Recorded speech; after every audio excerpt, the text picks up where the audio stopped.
القرآن يوحدنا لطريق الخير يوجهنا الله تعالى أنزله ورسول الله معلم. بسم اللہ الرحمن الرحیم. وخاصیت باب مفعلہ مشارکت است، اور باب مفعلہ کی خاصیت مشارکت ہے.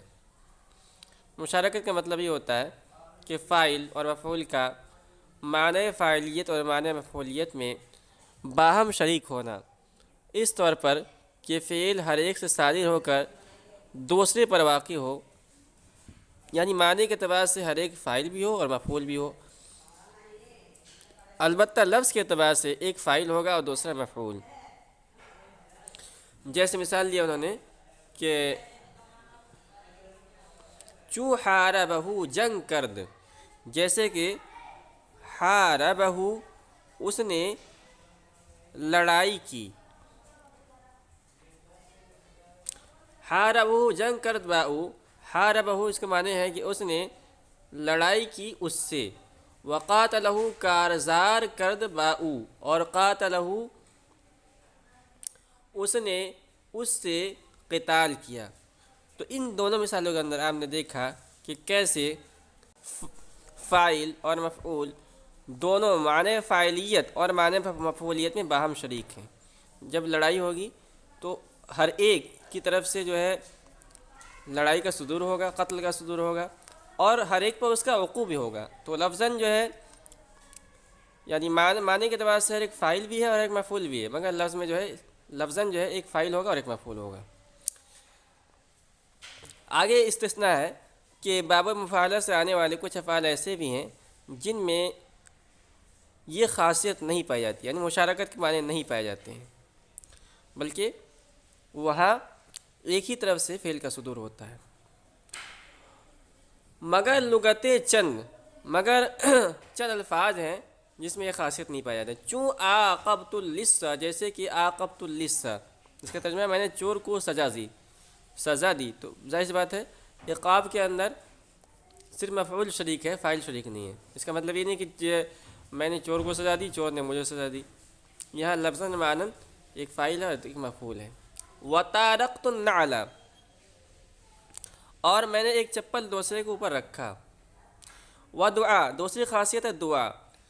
چوں عافاہ اللہ من المرض، دعا یعنی دعا کی غرض سے باب مفعلہ کوئی فعل استعمال کرنا. جیسے مثال دیا ہے عافاہ اللہ من المرض، اللہ تعالیٰ اس کو بیماری سے شفا دے. وخاصیت باب تفاعل، دو چیز اصل، اور باب تفاعل کی خاصیت دو چیزیں ہیں.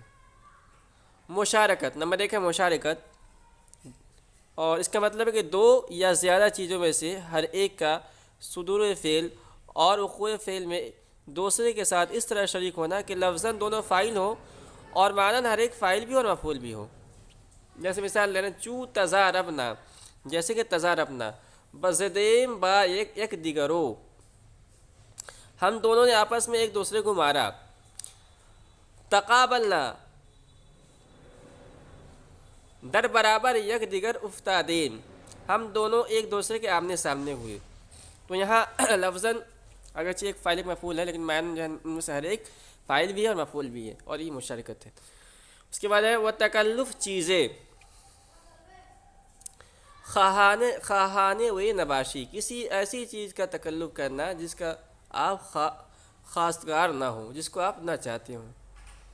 اس کو کہتے ہیں عربی زبان میں تکلف در ماخذ، یعنی فاعل کا ظاہر کرنا کہ اسے ماخذ حاصل ہے یا وہ ماخذ کی طرف منسوب ہے. اس کی مثال لے رہے ہیں کہ تمارستو خیشتن نا بیمار ساختم، میں نے اپنے آپ کو بیمار ظاہر کیا، میں نے خود کو بیمار ظاہر کیا. یہاں پر تمارستو کا ماخذ جو ہے مرض ہے، اور فاعل یہ ظاہر کر رہا ہے کہ وہ مرض کی طرف منسوب ہے، اگرچہ اس کا خواہاں نہیں ہے. اب آگے باب مفعلہ اور باب تفاعل، ان دونوں میں فرق بیان کر رہے ہیں. کہہ رہے ہیں فرق میان تفاعل مفعلہ آس کے اور باب تفاعل اور باب مفاعلہ میں فرق یہ ہے کہ مفاعلت ازروئے لفظ مفعول خواہد، کہ باب مفاعلہ لفظ کے اعتبار سے مفعول بھی کو چاہتا ہے. کیوں ضاربتہ، جیسے کہ ضاربتہ میں نے اس کے ساتھ مار پیٹ کی. یہاں فاعل مفعول بھی کو چاہ رہا ہے جس کے ساتھ اس نے مار پیٹ کی ہے. و تفاعل مفعول نہ خواہد، اور باب تفاعل مفعول بھی کو نہیں چاہتا. لہذا تضاربتہ نہ گوین، لہذا تضاربتہ نہیں کہہ سکتے. کیوں؟ کیونکہ یہاں جو ہے فاعل مفعول بھی کو نہیں چاہ رہا ہے، بلکہ ہم کیا کہیں گے؟ وہ بجائے او تضاربنا گوین، تضاربتہ کے بجائے تضاربنا ہم کہیں گے. اس کے بعد ہے وہ خاصیت باب افتعال سے چیز است. باب افتعال کی تین خاصیتیں ہیں. نمبر 1 ہے اشتراک، دو یا زیادہ چیزوں میں سے ہر ایک کا صدور فعل اور وقوع فعل میں دوسرے کے ساتھ اس طرح شریک ہونا کہ لفظاً دونوں فاعل ہو اور معنی ہر ایک فاعل بھی ہو اور مفعول بھی ہو. مثال دے رہے ہیں، چوں اقتتلنا، جیسے کہ اقتتلنا با یک دیگر کارزار کر دے، ہم نے آپس میں ایک دوسرے سے لڑائی کی. واتخاذ چیزیں از برائے خود، اور کسی چیز کو اپنے واسطے لینا. اس کی کئی شکلیں ہوں گی. فاعل کا اپنے لیے ماخذ بنانا، جیسے مثال لیا اس نے کہ اشتویتو،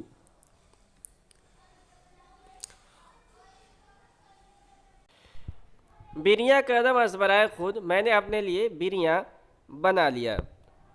تو یہاں فاعل اپنے لیے ماخذ یعنی شیوا، اس کا ماخذ ہم نکالیں گے. ہم اشتویتو کا ماخذ نکلے گا شیوا، جس کے معنی آتے ہیں بھوننا اردو زبان میں. تو فاعل نے جو ہے اپنے لیے ایک ماخذ بنایا. اس کے بعد ہے وہ اتبختو، یہ دوسری شکل ہے اتخاذ کی. فاعل کا یہی پہلی شکل ہے، ایک ہی شکل. فاعل کا اپنے لیے ماخذ بنا. اتبختو طبخ ساختم از برائے خود، میں نے اپنے لیے پکایا. یہاں اتبخ کا جو مادہ نکالیں گے، ماخذ نکالیں گے، وہ نکلے گا طبخ. اس کے معنی آتے ہیں پکانا. تو یہ دونوں شکلیں ہیں. پہلی شکل ہے اور پہلی شکل کی دو مثالیں، اس میں جو ہے فاعل اپنے لیے ماخذ بنایا. اس کے علاوہ اور کئی شکل نکلے گی. اس میں فاعل کا ماخذ کو لینا، فاعل کا مفعول کو ماخذ بنانا، فاعل کا مفعول کو ماخذ میں لینا. یہ کئی شکلیں ہیں. یہاں انہوں نے ایک ہی شکل ذکر کی ہے. اس کے بعد ہے نمبر 3 ابتدائے فعل. وہی ہے جو آ چکا ہے. کسی کلمے کا ابتداءً باب افتعال سے کسی معنی میں آنا، اس طرح کہ وہ ثلاثی مجرد سے نہ آیا ہو، یا ثلاثی مجرد سے آیا ہو لیکن اس معنی میں نہ ہو. ابتدائے فعل چوں افتقرا، جیسے کہ افتقرا، اس کا ترجمہ ہے درویش شد، وہ غریب اور مفلس ہو گیا، درویش ہو گیا. تو افتقرا یہ اگرچہ ثلاثی مجرد سے آیا ہے، چنانچہ ثلاثی مجرد میں استعمال ہوتا ہے فقرا باب ضرب سے، مگر وہ شکستگی بیماری یا بیماری کے معنی میں استعمال ہوتا ہے.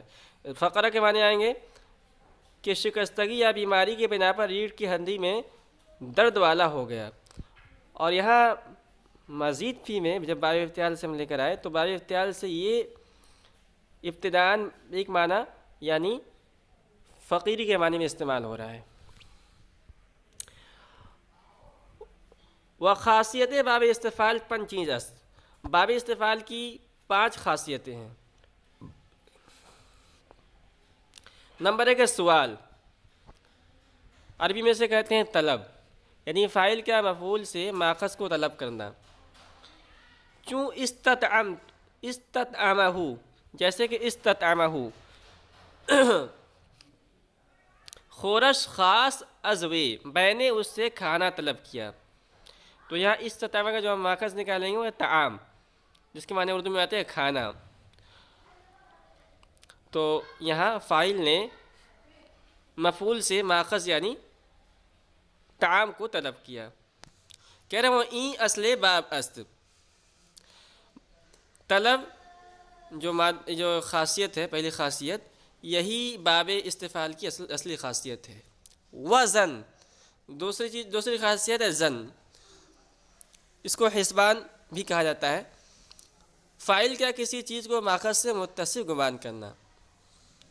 چوں استحسنہ، نیکو پنداشت، اورا، میں نے اس کو اچھا گمان کیا۔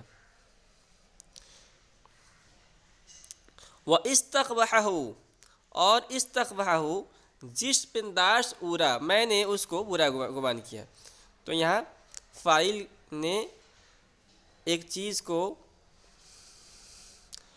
ماخذ سے متصف گمان کیا۔ پہلی مثال کے اندر اس نے حسن کو، اور دوسری مثال کے اندر اس نے قبح کو ماخذ کے ساتھ متصف گمان کیا۔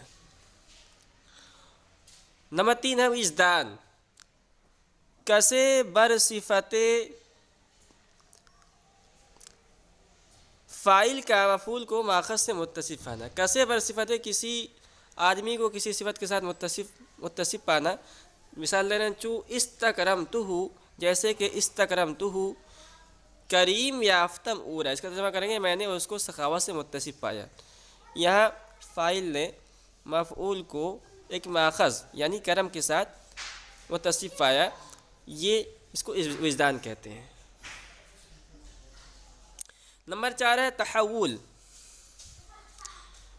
فاعل کا بعینہ ماخذ یا ماخذ کے مانند ہونا۔ چوں استنصر البغاث، جیسے کہ استنصر البغاث، کرگس گش مرغے ضعیف، یہ ضعیف ہونا چاہیے، این چھوٹ گیا اس کے اندر۔ تو اس کا ترجمہ ہے کہ کمزور چڑیا گدھ بن گیا۔ تو یہاں آپ نے دیکھا کہ تحول پایا گیا، یعنی فاعل کا بعینہ ماخذ، فاعل کا بعینہ ماخذ کی طرح ہو جانا۔